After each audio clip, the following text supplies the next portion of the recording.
The world is a place of wonder. So many different faces, so many ways each face celebrates, mourns, loves, and hates. Around 70 years ago, the world had entered into a nuclear staring contest between two nations, the United States and the Soviet Union. We purged into a war fought not by spilled blood or shooting weapons, but by secret maneuvers, politics, and money. The period between 1946 and 1991 will be referred to as the Cold War. 1958, a book was written called The Ugly American. Its purpose was to demonstrate to the United States that there were better ways to conduct its foreign policy. Instead of men sitting in their ivory towers, looking down on the nations they were supposed to work in, it would be right next to the people and show them that America is a beacon, there to change, there to modernize, there to help. The name, however, would undergo a lot of changing. The term ugly American used to refer to the method that to make Americans look good on the world stage, but now it refers to how Americans act outside of America. People have said that in America, Americans are so nice and caring to one another and accepting most of the time. But when they leave and go to other nations, they seem to have the most sour attitudes. As time went on after the Cold War finally ended, America would be at the top of the world. However, the nation seemed to revert to its old ways acting cold, restless, restless, and soon this would have an effect. A new enemy would begin to grow and appear, be an enemy not in the shape of a nation, of a state, but of an idea, unable to be hit in a capital due to its nomadic nature. No normal weapons or strategy would work. This would soon be called the Age of Terror. 2,000 years later. Alright guys, but I had a little trip. Back to my earlier point, though. 1958, this book called The Ugly American was written in 1958 by William J. Lederer and Eugene Burdick. They saw how the United States was conducting its foreign policy and its inefficiencies with how it was being conducted. Men in ivory towers looking away from the people they're supposed to also make an image on.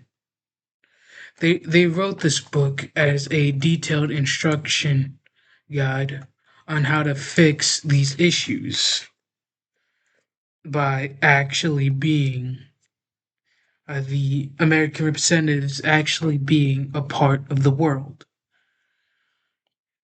The book takes place in the fictional country of Sarkhan, located between Thailand and Burma, which is now modern day Myanmar. And it basically ends up the same way as Vietnam. Capitalism, communism, jungle warfare, a nation plunging into something they did not want. The ambassador in the book, his name is Louis Sears.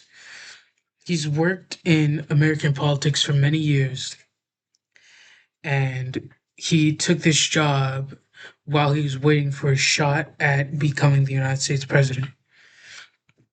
He does have a self-centered demeanor, and his actions in the nation make the Sarkanese people more and more upset with him and of thus America as a whole.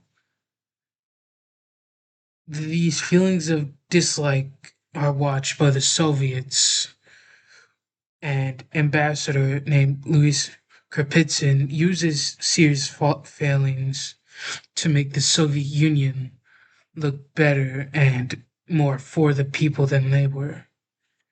The Cold War had ended 30 years ago, but these tactics, you would say, They are still can are in use today, especially with the modern American policies under Donald J. Trump and China uh, as a major player on the world stage.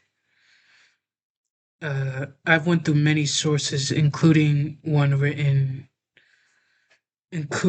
both academic and non-academic sources, starting with a story by Hearst Newspapers and by Kathy Kinkema. It's about how she wants to go on a trip to Japan in 1969, but has to read the book. And then, as she goes on, she sees the actions of our president and his comments about Canada, his shots at Denmark, his own like attitude towards the American people, and his supporters just blindly following him. Our historical allies have started to become our own rivals, facing away from us, and that has put strain on like the country. Uh, Another article that can be used is written by Daniel Immerwahr, who works at Northwestern University as a professor. He wrote that The Ugly American is like an anthology of different stories, say something like Goosebumps,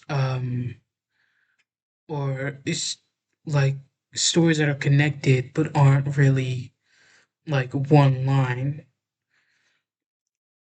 Characters will like come and go through it, but they're mostly really separate, and it's just the struggle between capitalism and communism in the country. And when it was being written, Lederer and Burdick wanted it to be a nonfiction book, but they decided that the only way to really get their point across is to make it a historical fiction.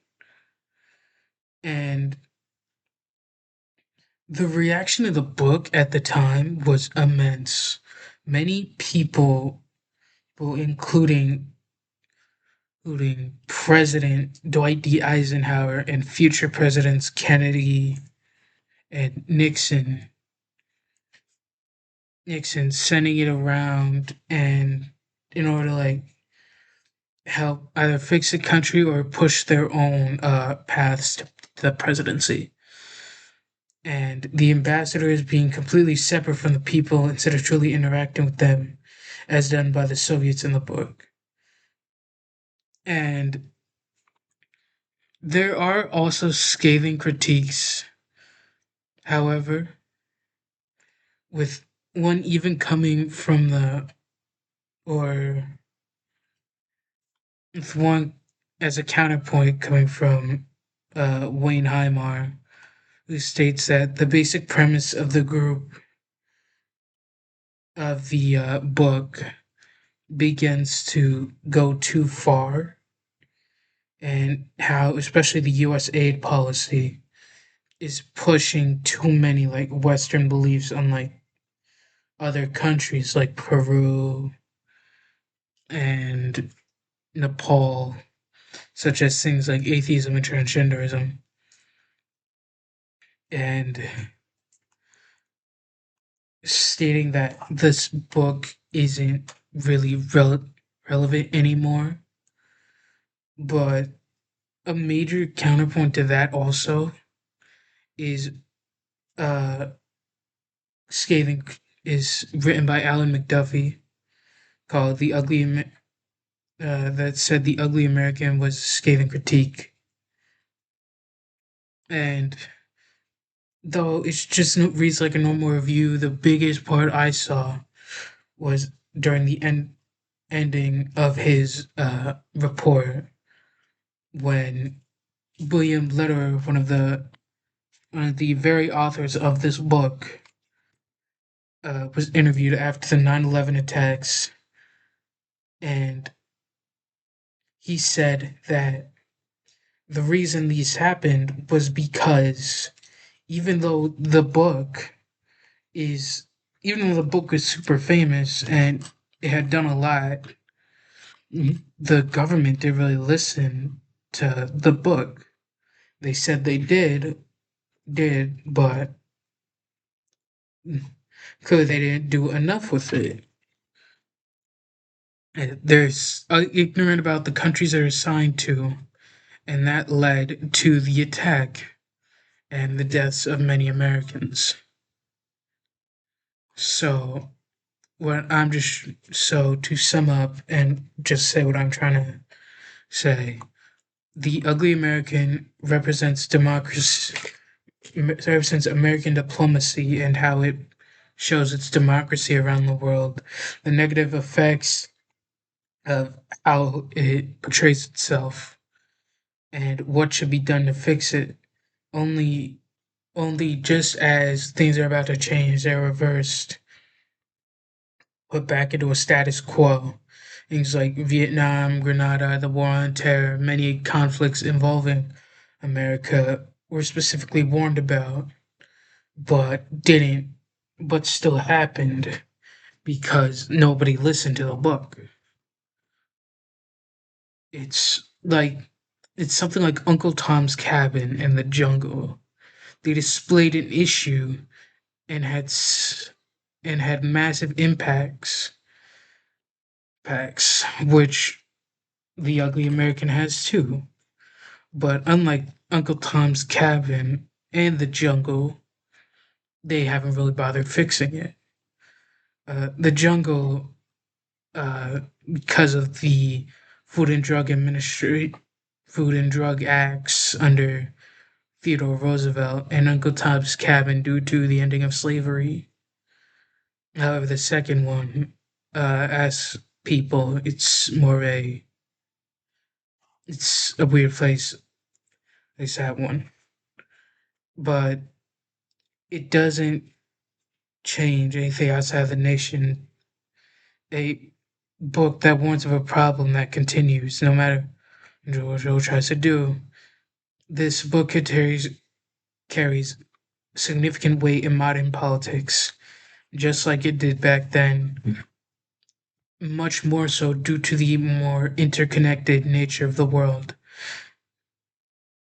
But unless somebody changes that fact and a politician actually decides to care for the world, then it seems like the book might just stay that way forever until somebody finally steps up and does the job.